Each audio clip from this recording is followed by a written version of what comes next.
Al-Quran imam kami, Al-Quran pedoman kami, Al-Quran petunjuk kami, Al-Quran satukan kami, Al-Quran imam kami, Al-Quran pedoman kami, Al-Quran petunjuk kami. Bismillahirrahmanirrahim. Assalamualaikum warahmatullahi wabarakatuh. Kaifa halukunna teman-teman sholihat wa qanitat wa hafizat.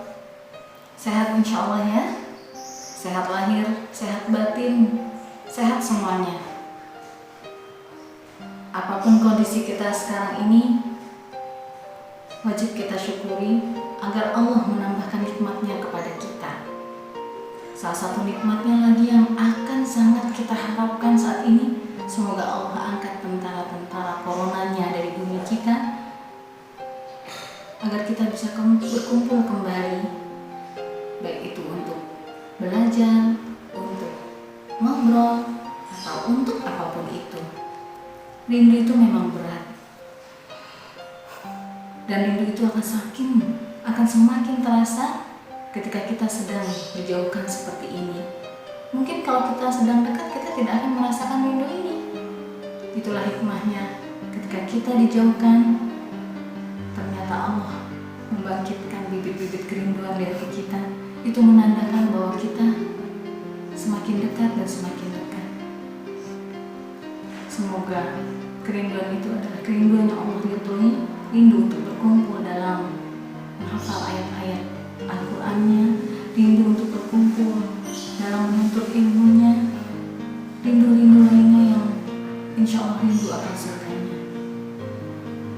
Untuk mengatasi kerinduan antara semua, maka guru-guru telah membuatkan video yang akan kita saksikan bersama-sama, yang insya Allah itu pun Akhwati fillah, interaksi kita dengan Al-Quran awalnya harus dipaksa. Selanjutnya, kita akan merasa butuh, merasa nikmat, dan tak bisa lepas. Bagaimana keadaan kita saat ini? Ada di tahap mana kita saat ini? Hanya kita sendiri yang bisa menjawabnya. Dijamin tak akan rugi orang yang selalu menyempatkan diri membaca Al-Quran. Dengan hati yang ikhlas, maka di akhirat nanti ia tidak akan pernah menemukan kerugian. Bacalah Al-Quran, karena Allah tidak akan menyiksa hati orang yang menjaga Al-Quran. Al-Quran itu benteng Allah. Siapa yang masuk ke dalamnya akan aman. Dan berilah kabar gembira kepada siapa saja yang mencintai Al-Quran. Ingat banget masa-masa kids zaman old, saat surat cinta kita dibaca sama gebetan, sama senengnya saat Allah tahu kamu baca surat cintanya. Riting tresno jalaran saka kulindo, akan tumbuh cinta disebabkan seringnya dengan bertemu. Seberapa cinta kamu terhadap Al-Quran dibuktikan dengan seberapa seringnya kita berinteraksi dengan Al-Quran. Bukan Al-Quran yang butuh kamu baca, tapi kamu butuh baca Al-Quran. Al-Quran akan tetap mulia tanpa kamu baca. Akan tetapi, kamu akan hina tanpa baca Al-Quran. Bismillahirrahmanirrahim. Dari Abdullah bin Umar radhiyallahu anhu berkata, bahwa Rasulullah Shallallahu Alaihi Wasallam bersabda, sesungguhnya hati ini dapat berkarat sebagaimana berkaratnya besi bila terkena air. Beliau ditanya, wahai Rasulullah, bagaimana cara membersihkannya? Rasulullah Shallallahu Alaihi Wasallam bersabda, memperbanyak mengingat maut dan membaca Al-Quran. Teruslah membaca Al-Quran, teruslah menghafal Al-Quran. Jangan ingat capeknya, jangan ingat lelahnya, apalagi kesibukannya. Kita sedang dalam titian jalannya Allah, jihad fi sabilillah. Mari kita berlomba, mari kita berjuang untuk meraih surganya Allah, mujahadah untuk meraih surganya Allah. Assalamualaikum warahmatullahi wabarakatuh. Bila engkau menginginkan kesolehatan hati, kesolehan anakmu, saudaramu, atau siapa saja, maka titipkanlah ia bernaung dalam taman Al-Quran dan bertemankan Al-Quran. Niscaya Allah akan menjadikan ia soleh dengan seizinnya. Assalamualaikum warahmatullahi wabarakatuh. Sahabat Quran, orang yang menyenangkan Allah dengan menghafal Al-Quran, pasti Allah juga akan menyenangkannya. Dan orang yang selalu berkhidmah kepada Al-Quran, yakinlah Al-Quran akan berkhidmah kepadanya di yaumil akhir nanti. Jadi, marilah sama-sama kita azamkan dalam hati kita akan selalu menyenangkan Allah dan berkhidmah kepada Al-Quran. Aku terus menghibur diri dengan angan-angan dunia dari waktu ke waktu. Tetapi aku lalai dengan perihal setelah kematian. Tentang apa yang dapat mencukupiku setelah itu, seolah aku akan hidup terus dan maut tidak akan menghampiriku. Seandainya aku menukar waktu bermain Facebook dengan menghafal Quran, mungkin sekarang aku bisa jadi hafiz Quran. Apakah kita betah berlama-lama dengan Al-Quran? Sesabar dan segigih kita dengan urusan dunia? Bila menghafal Al-Quran adalah cita-cita, maka murojaah adalah tugas seumur hidup. Sabar bersama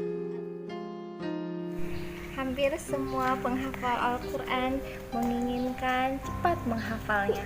Padahal lama dan sebentarnya hanya perasaan manusia.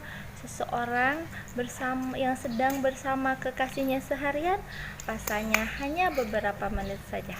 Tapi bila sedang bersama musuh, beberapa menit serasa berjam-jam.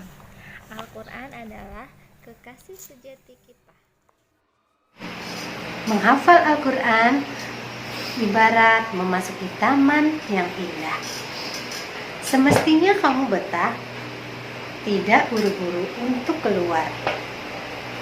Menghafal, tapi tak hafal-hafal. Itu cara Allah memuaskan kamu menikmati taman. Maka tersenyumlah. Menghafal Al-Quran memang bagusnya sejak masa kanak-kanak. Tapi itu bukan berarti ketika kita sudah dewasa, bahkan yang sudah tua, tidak ada kesempatan untuk menghafal. Selama kita masih bernafas, kita masih punya kesempatan untuk mendapatkan keutamaan besar dalam menghafal Al-Quran. Ingat, masih ada kesempatan. Cepat atau lambatnya kamu menghafal, itu tak terlalu penting. Yang penting itu istiqomah terus menghafalkannya. Lancar atau tidak hafalan juga jangan membuatmu sedih. Yang penting itu terus berusaha istiqomah untuk murojaahnya. Tidaklah suatu ketaatan diiringi istiqomah kecuali ia menjadi sebab seseorang meraih kemuliaan yang besar dari Allah Subhanahu wa Ta'ala. Pentingnya hafalan kitabullah adalah ketika jauh dari mushaf, ketika tidak sujud dari hadas, ketika mata tidak berfungsi pada usia senja, ketika semua organ sudah melemah, ketika tidak ada tempat bertanya lagi, dan ketika tidak ada naungan kecuali naungan Allah. Hafalkan Al-Quran seperti menghafalnya orang yang akan meninggalkan dunia ini besok untuk diujikan hafalannya di hadapan Allah. Al-Quran adalah nur, cahaya. Saat keberkahannya tiba, menyinari jiwa seorang hamba, maka Allah mengangkatnya pada kedudukan mulia. Mulia di dunia, pun di akhirat tinggi derajatnya. Sekolah boleh libur, bekerja boleh libur, usia boleh uzur, tapi membaca Al-Quran dan bertadabbur, menghafalkannya bahkan hingga tertidur, tak layak ikut libur, apalagi futur, agar hidup selalu bersinar, agar bahagia senantiasa hadir. Jangan biarkan dia sendiri berdebu di atas lemari, tak tersentuh jemari dalam sunyi, hanya hiasan tak berarti. Al-Quran merindui, dibaca sepenuh diri, terpatri di dalam hati para hamba yang mensyukuri nikmat ilahi. Kewajiban kita terhadap Al-Quran bukan hanya membaca atau menghafalkannya. Jadi, jangan merasa puas. Kita sudah hafal berapa juz, entah 1 juz, 2 juz, bahkan 30 juz. Tapi, kita azamkan bahwa kita pun juga harus bisa mentadaburinya, mengamalkannya, bahkan mendakwakannya. Insya Allah, kita bisa. Dengan izin Allah, ikhtiar maksimal, Allah akan mudahkan kita menghafal Al-Quran sekaligus memahaminya, sekaligus mengamalkannya dan mendakwakannya. Allahumma arhamna bil Qur'an waj'alhu lana imaman wa nuran wa hudan wa rahmah. Allahumma dhakkirna minhu ma nasina وعلمنا منه ما جهلنا وارزقنا تلاوته آناء الليل وأطراف النهار واجعله لنا حجة